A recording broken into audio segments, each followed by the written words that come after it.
जयपुर में आज क्या कुछ हुआ आप देखिए हमारे साथ। जयपुर के अंबाबाड़ी के पास 16 कोठी आज जर्जर अवस्था में अपने सुनहरे इतिहास को याद करती होगी कि कैसे ये 16 कोठी जयपुर की प्यास बुझाया करती थी। 16 कोठी पानी पेच अंबाबाड़ी नाला के पास 1891 के आसपास के बने हुए हैं। इन कुओं को अंग्रेजों ने बनवाया था। जयपुर के चार दीवारी में तकरीबन सन 1950 तक यहीं से पानी की सप्लाई होती थी। इन कुओं के पानी से जयपुर के लोगों प्यास की पूर्ति होती थी। फिर इन कुओं का पानी सूखने के बाद इनमें बोरिंग किया गया था। वर्तमान में ये कुएं अब सूख चुके हैं। ये कुएं जर्जर अवस्था में है।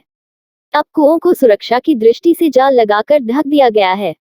पानी संयंत्र के लिए बने यंत्र आज भी देखने को मिल जाते हैं। एक्साई निंदा प्रस्ताव के बाद निगम कर्मचारियों ने पेन डाउन हड़ताल कर दी। निगम कर्मचारियों ने मुख्य द्वार पर पार्षदों की मनमानी के खिलाफ नारे लगाए। महापौर सौम्या गुर्जर ने कहा कि कर्मचारी और जनप्रतिनिधियों में टकराव की स्थिति उत्पन्न होने से विकास के कार्य रुक गए हैं और इसका खामियाजा आम जनता को उठाना पड़ रहा है। अधिकारी कर्मचारियों को जनप्रतिनिधियों के साथ मिलकर काम करने की आवश्यकता है। साधारण सभा में जो प्रस्ताव आया वो ही एक अधिकारी के खिलाफ आया था। ऐसे में सभी को आम जन भावनाओं को ध्यान में रखते हुए काम करने की आवश्यकता है। साधारण सभा के दूसरे दिन अधिकारियों के नहीं आने का मामला वह है प्रदेश सरकार को भेज देगी।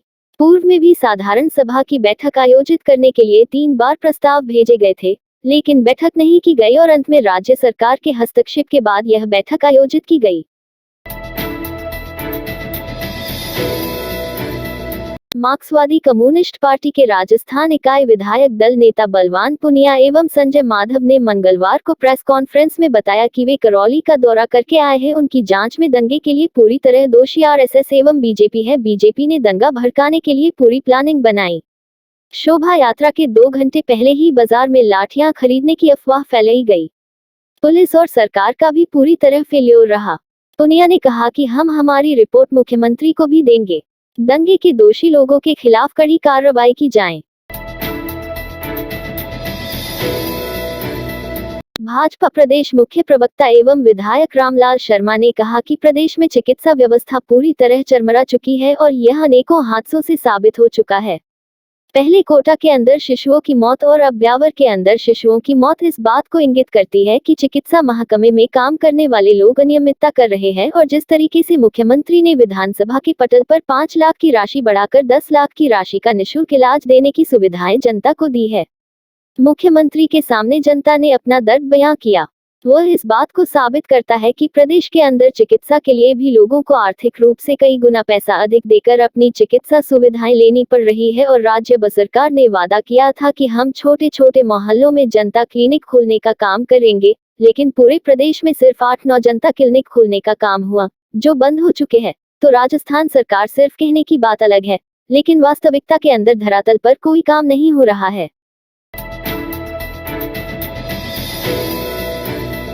सिकराया मानपुर थाना क्षेत्र के कालवान गांव की बड़ाबास ढाणी में रात करीब 1 बजे एक चोर को पकड़कर जमकर धुनाई कर दी, जिसे मानपुर पुलिस ने पहुंचकर अपने कब्जे में लेकर से सिकराया अस्पताल पहुंचाया। जानकारी के अनुसार कालवान गांव के बड़ाबास में लोहड़ी राम पुत्र गोवर्धन के मकान में चोरी करने की मनसा से एक चोर बलराम मीना निवासी रानीला घुस गया था। मकान में आवाज होने के बाद लोगों की नींद खुली और उसे पकड़ने का प्रयास किया तो चोर मकान की छत पर चढ़ गया और मकान की छत से नीचे कूदकर भागने का प्रयास किया। को देखकर काफी दूर भाग भी गया और लोगों ने उसे दबोच लिया, जिसके बाद उसकी जमकर धुनाई कर दी। धुनाई करने के बाद मानपुर पुलिस को सूचना दी और मौके पर पहुंची पुलिस ने अपने कब्जे में आरोपी बलराम को लिया और उसे सिकराया अस्पताल पहुंचाया, जहां उसका इलाज करवाया गया और अपने कब्जे में लेकर अब मानपुर थाने पर आरोपी को ले जाया गया है। यद्यपि विश्व में भारत को सबसे बड़ा एवं नवीनतम लोकतंत्र वाला देश कहा जाता है, तथापि हमारे यहाँ प्राचीन द्वापर त्रेता युग से ही लोकतंत्र स्थापित रहा है। भगवान श्री राम लोकतांत्रिक पद्धति से शासन करते थे, यह राम राज्य का अनुपम वैशिष्ट्य है। उक्त विचार केंद्रीय संस्कृत विश्वविद्यालय जयपुर परिसर में भारतीय लोकतंत्र एवं संविधान इस विषय पर बोलते हुए मुख्य अतिथि रोहित कुमार सिंह, राष्ट्रीय संयोजक युवा चेतना ने वक्तव्य किए। इस अवसर पर करपात्री महाराज की पावन परंपरा के स्वामी अभिषेक ब्रह्मचारी जी ने विश्वविद्यालय के छात्रों को आशीर्वचन प्रदान किए। कार्यक्रम की अध्यक्षता जयपुर परिसर की निदेशक प्रो भगवती सुदेश ने की। प्रकाश रंजन मिश्र, वेदाचार्य ने वैदिक मंगलाचरण किया। कार्यक्रम का आरंभ में अतिथियों का सत्कार IQAC के निदेशक प्रोफेसर सुरेश कुमार शर्मा एवं व्याकरण विभागाध्यक्ष प्रो शिवकांत झा ने किया। कार्यक्रम का सफल संचालन प्रो रमाकांत पांडे ने किया। प्रमुख शासन सचिव सहकारिता श्रेया गुहा ने कहा कि बदलते दौर में सहकारिता के परंपरागत कार्यों के साथ साथ सहकारिता के नवीन आयामों पर भी कार्य करे। सहकारिता जन जन से जुड़ा क्षेत्र है, ऐसे में लोगों की आवश्यकताओं को ध्यान में रखकर विभिन्न गतिविधियों पर फोकस करे। गुहा सहकार भवन में विभागीय बैठक को संबोधित कर रही थी। उन्होंने कहा कि कॉन्फेड अपनी गतिविधियों को कस्बों में भी बढ़ाए, राज्य सरकार के विभिन्न विभागों से समन्वय स्थापित कर व्यावसायिक गतिविधियों में वृद्धि करे। उन्होंने कहा कि कॉन्फेड अच्छी पैकेजिंग और ब्रांडिंग पर भी ध्यान दे। प्रमुख शासन सचिव ने निर्देश दिए कि अवसान में आई विभिन्न समितियों का आंकलन करे, रायसेन प्रशिक्षण के लिए विभिन्न विभागों से समन्वय कर अपनी गतिविधियों को बढ़ाएं।